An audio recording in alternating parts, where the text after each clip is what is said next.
So I had a trip to the Shaolin Temple, Europe recently, and I was talking to Master Xu Hengye, and the topic was of how to not care so much about what people think, how not to let the actions and opinions of others penetrate you so deeply and have so much effect over you, have an emotional hold over you.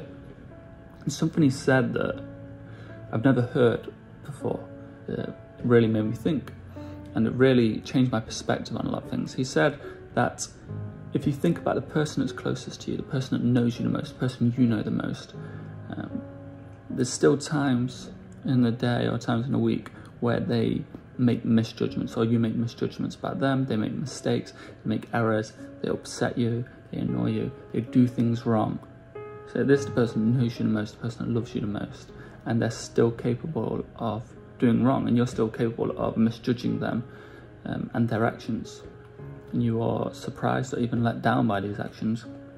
And then he said, think about a random person at work or a random friend.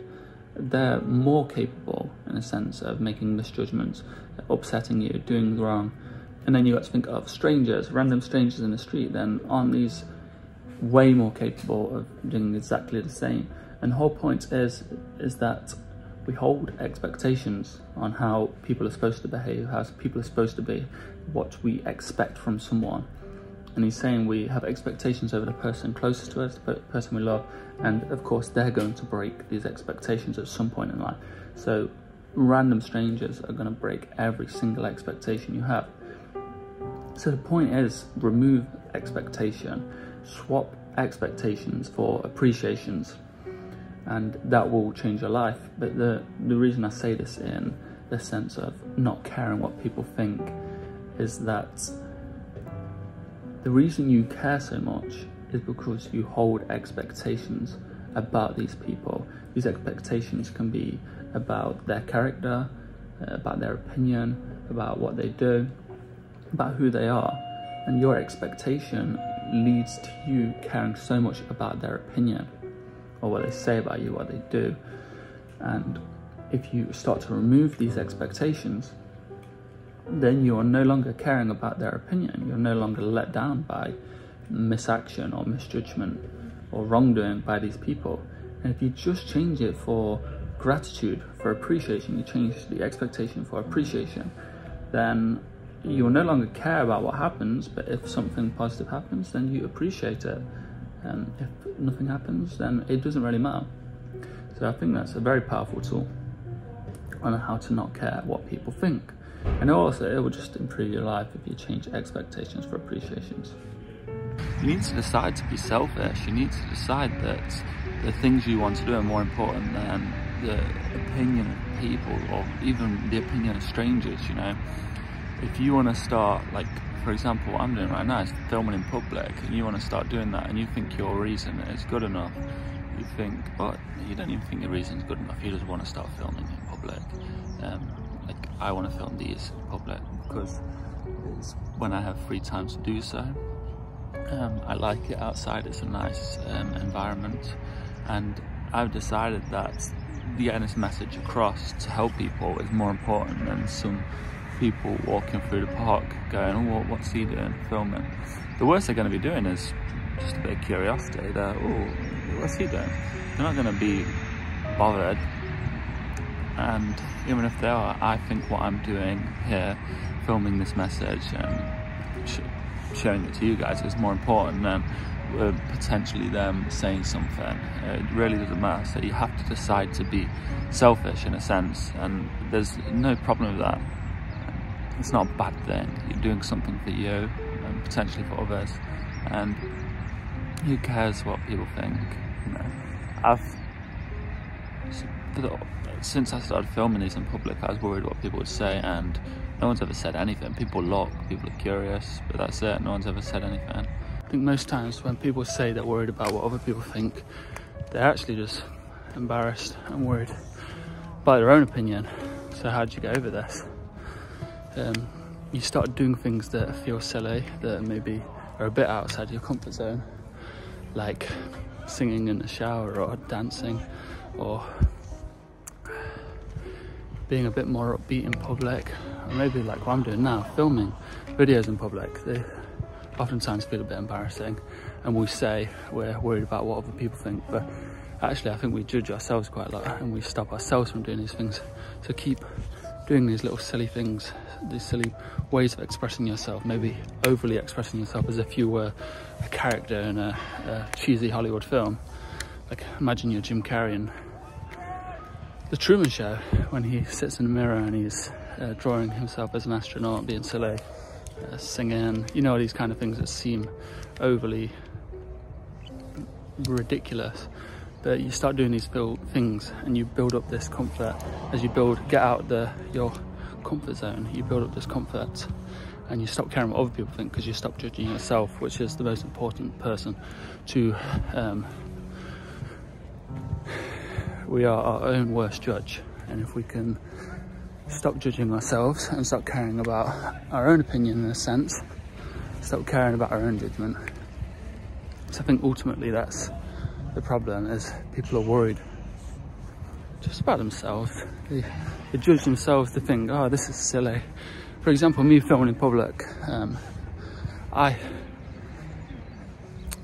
can put it off because I think it's silly. I think it's vain filming yourself in public. But actually, I like the way these videos come across. I like the ideas I get when I'm on my walks. I like filming these videos, and I think they come across quite well. I think I speak better when I'm out in public. So I'll keep doing them, and they build up my ability to not care about people. So yeah, just be silly, express yourself in ways you think might be a bit over the top, and you get used to it. I remember that's one way I actually learned to get confident, is when I was on my own, just at home or in the bath or something. I'd be ridiculous with the way I expressed myself, with the way I enjoyed maybe my breakfast. I'd express myself like a Hollywood character, and I'd be overly loud and maybe arrogant, but it was in the comfort of my own environment, so I wasn't upsetting anyone. And then I developed that confidence and stopped caring what other people think, as I stopped caring what I think. Everything in any way beautiful has its beauty of itself, inherent and self-sufficient. Praise is no part of it. At any rate, praise does not make anything better or worse. This applies even to the popular conception of beauty, as in material things or works of art. So does the truly beautiful need anything beyond itself? No more than law, no more than truth, no more than kindness or integrity. Which of these things derives its beauty from praise? Which of these things derives its beauty from praise, or withers under criticism? Does an emerald lose its quality if it is not praised?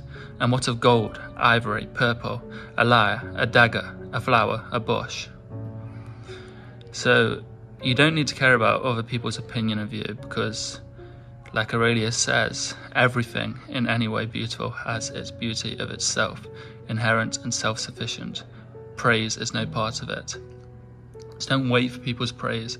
But also this applies to criticism. Don't wait for other people's criticism. It doesn't change you. You are you, and you don't rely on praise or criticism to change you or make your own opinion of yourself different. Should I say that the praise or criticism of others does not change the opinion you have of yourself, or it shouldn't change these things. As like an emerald or gold or ivory or purple, your beauty is your beauty.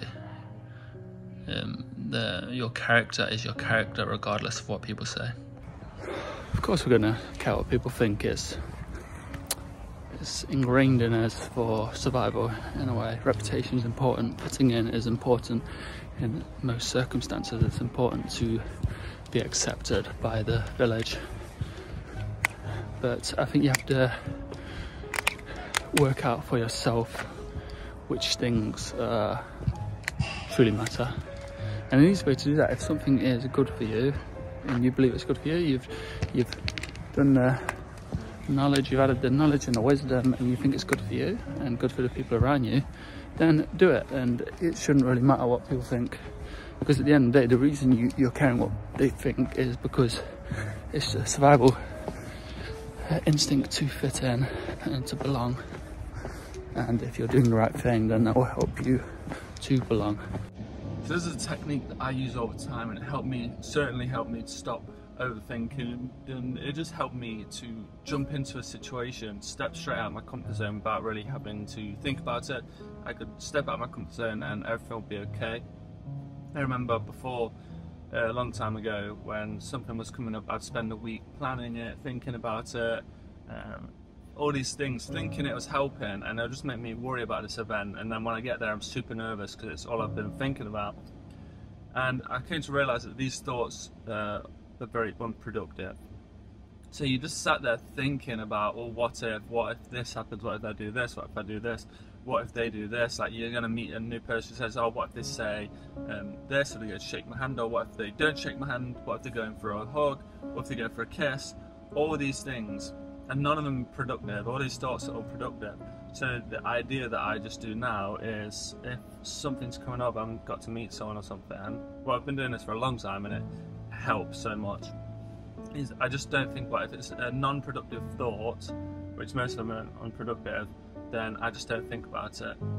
And there isn't many thoughts about a situation that are productive.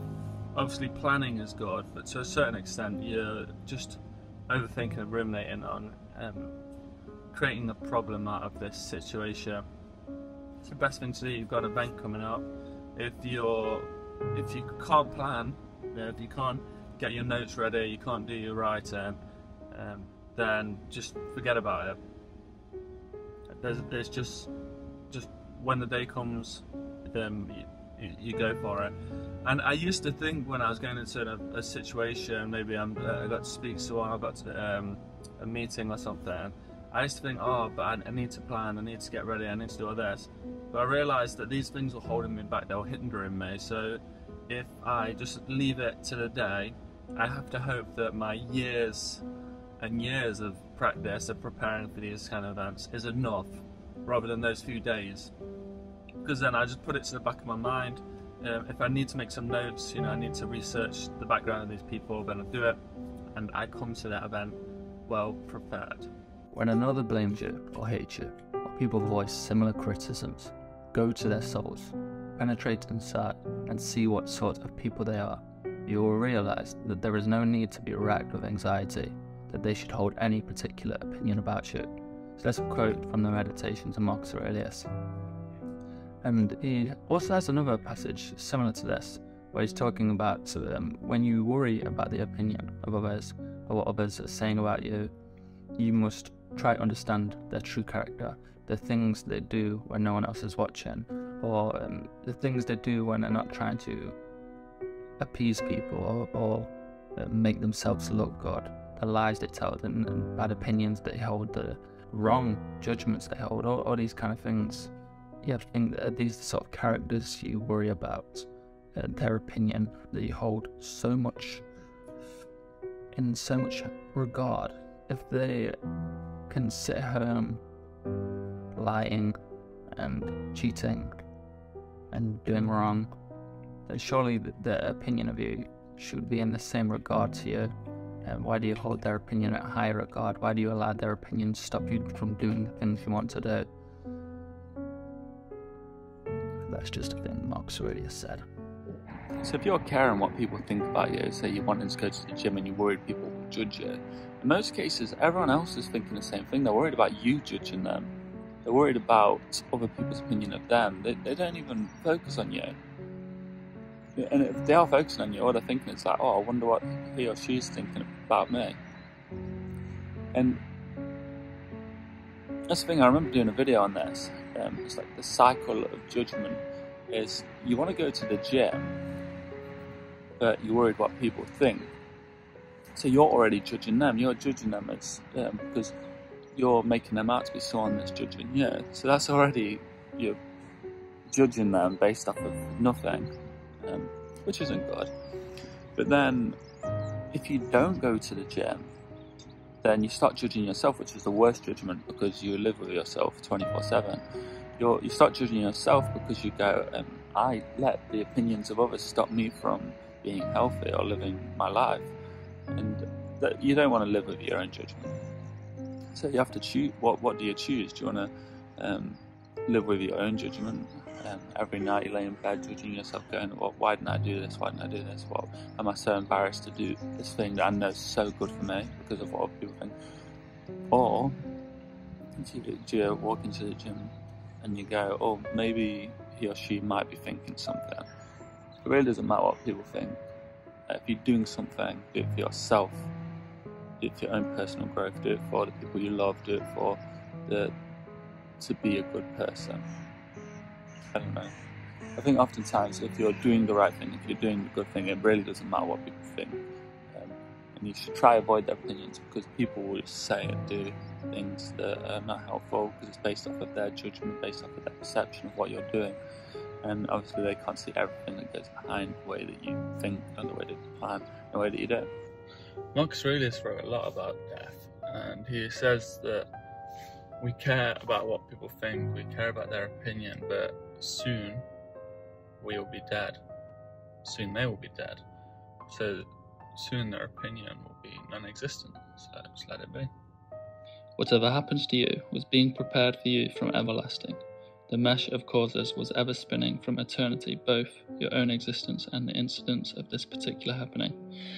More fati, love your fate. Another way to stop caring about what people think is, as the Stoics say, memento mori, which is Latin for remember you will die, or remember your mortality.